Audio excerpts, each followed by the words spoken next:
And it's that never-ending woulda, shoulda, coulda. I think I explained that to you. I thought I had this discussion with you. But it doesn't matter that you intellectually understand it. You have to reason with yourself at 2 in the morning that, look, this is woulda, shoulda, coulda. Stop it. Why are you doing this? And then what you have to do is focus on today, that in future relationships with men or women, if it's something about dealing with a woman or something about the way you live your life, learn the lesson and move on, and don't beat yourself up. And that's why your advice is spot on. You wake up the next morning after the funeral, after everybody's going back to their homes, and it's just you in the house. That's when the grief folks say, oh yeah. That's why we say 2 things. Everybody's grief journey is different. Yeah. And be nice to yourself. I mean, you've got to work through the grief. What that means is you have to keep experiencing life the way you and your partner experience life. And right now, those thoughts, those feelings, they make you cry. They do. You grieve.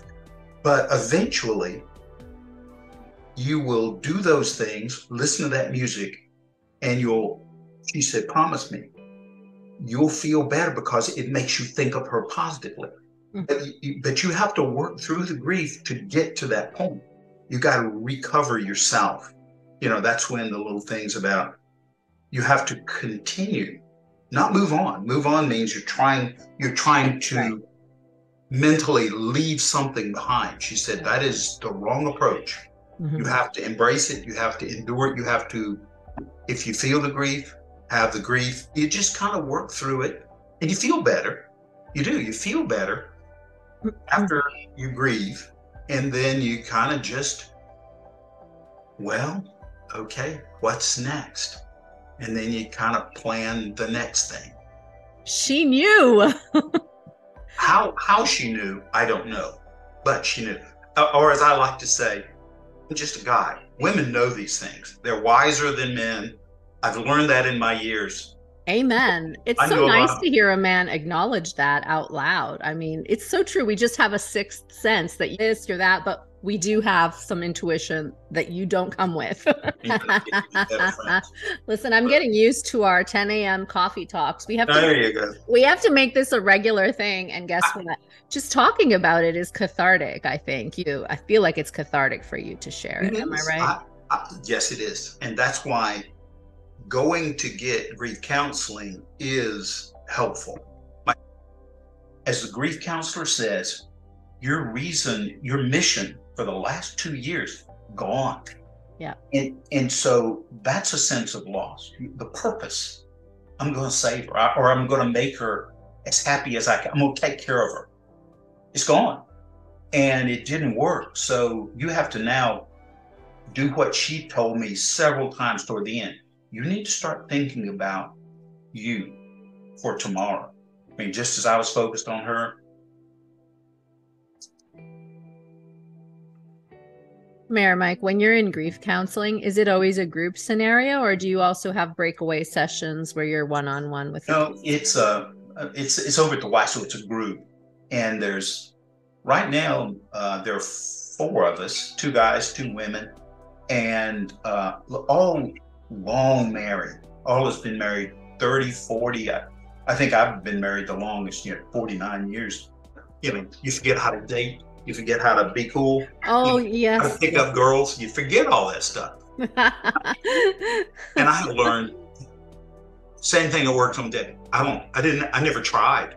I never tried to be cool. You had no game? Is that what you're telling me? I have no, my dad always says, love is blind, but the day after you get married, your eyesight comes back. I think that's true of men and women. You're exactly right. I mean, but we had a little family say, I love you in spite of, not especially because. But some little, and that was pure Debbieism. She would, one of us would do something. She lived with 3 men. I mean, it was the 3 of us. And it was like, bless her heart.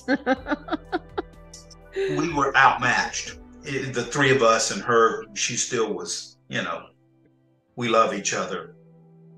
Why don't we get married?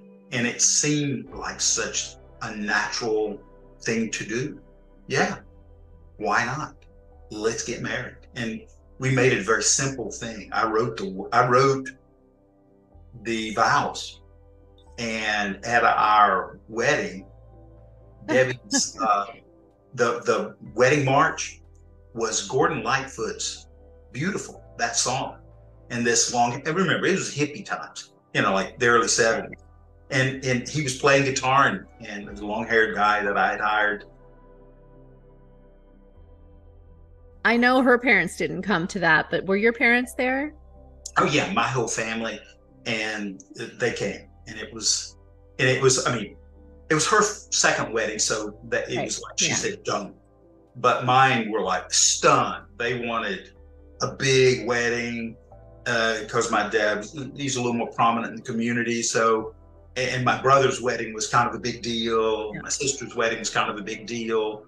But my wedding was like, oh yeah, Mike got married up there. And yes, I did use that. Honey, you can't give up. You have to get well so we can go up for Nick's wedding. And, you kind of give them a reason to live. Yes. And you just kind of, and you can't be.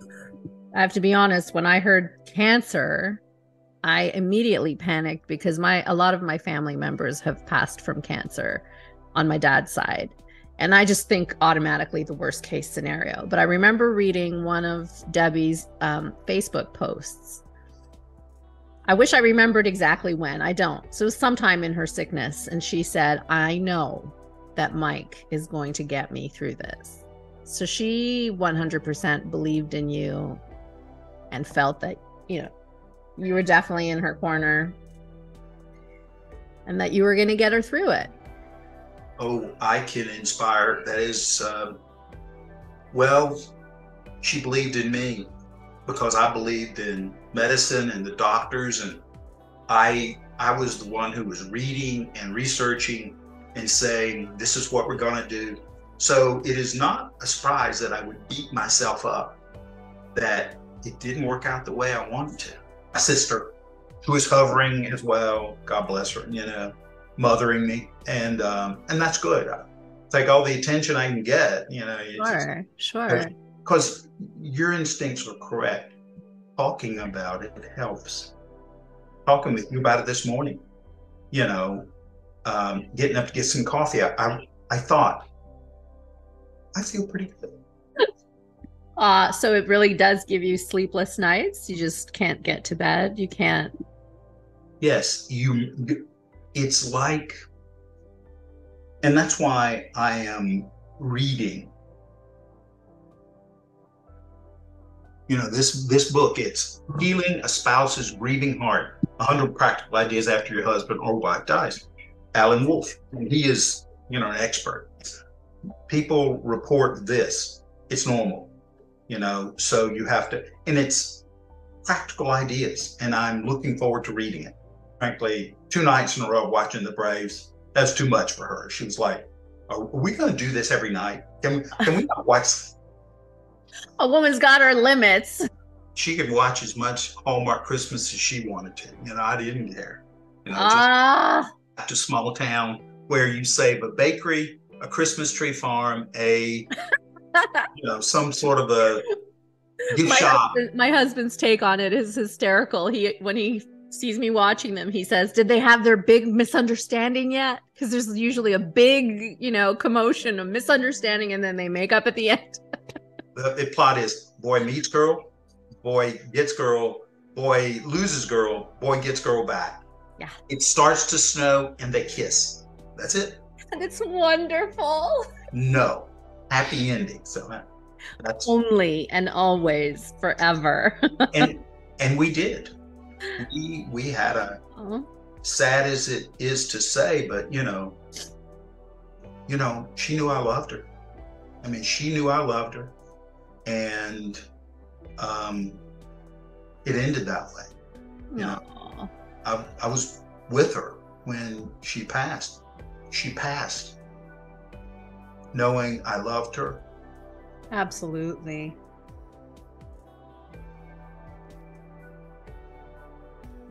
It's okay. Yeah, so she knew, forgive yourself. Right. Yeah.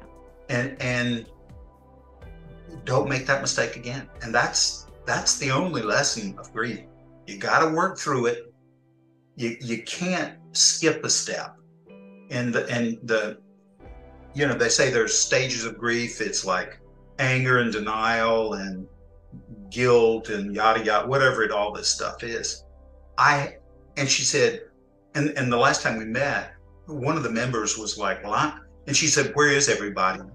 You may not, and it's not in any particular order. Yeah. And it may not happen for you the way it sounds conventionally angry, but being a caregiver will change you. You will not be the same person.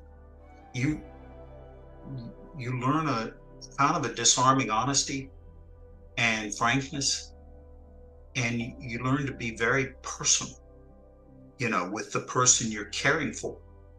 I find that I don't have much of a filter anymore.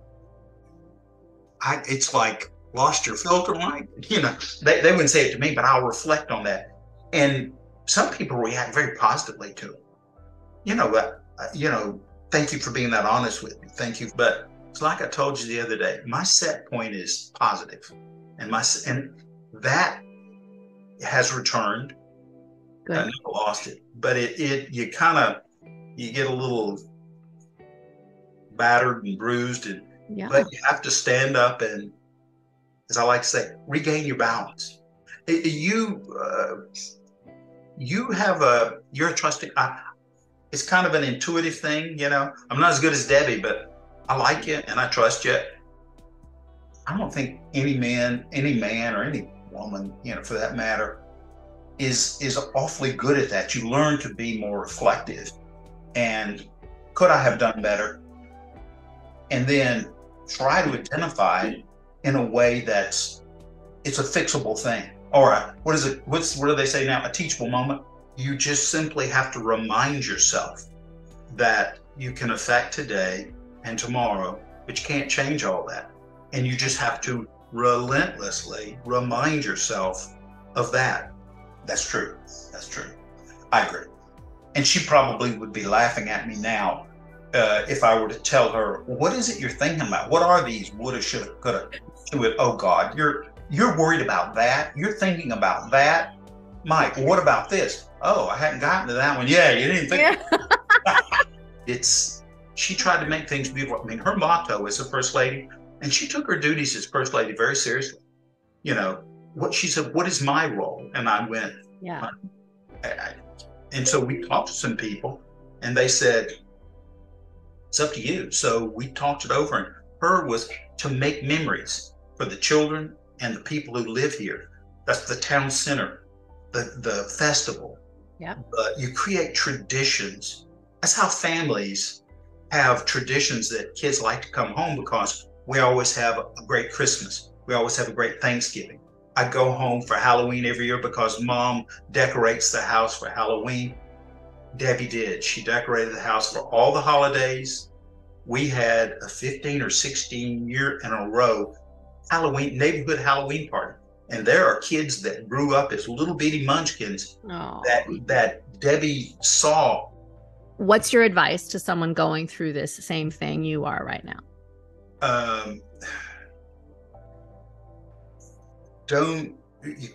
You have to work through the grief, meaning you have to get up every morning and continue,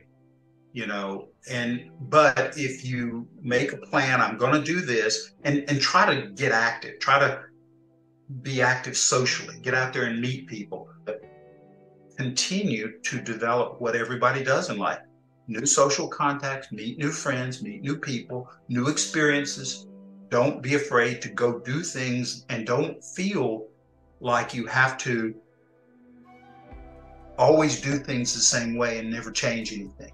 That's wonderful advice. Yeah. So that's my advice. Get up every morning and try to just do that, and be kind to yourself. And if you wake up and you had planned to do that and you don't want to do it, Don't. Change the plan. And I'm going back to listening to music and reading. I've read so many books and I'm loving it. I go to Barnes & Noble once a week, just wander through because I love bookstores.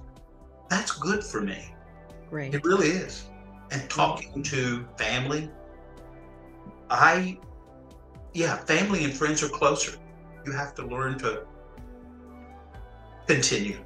I won't say move on.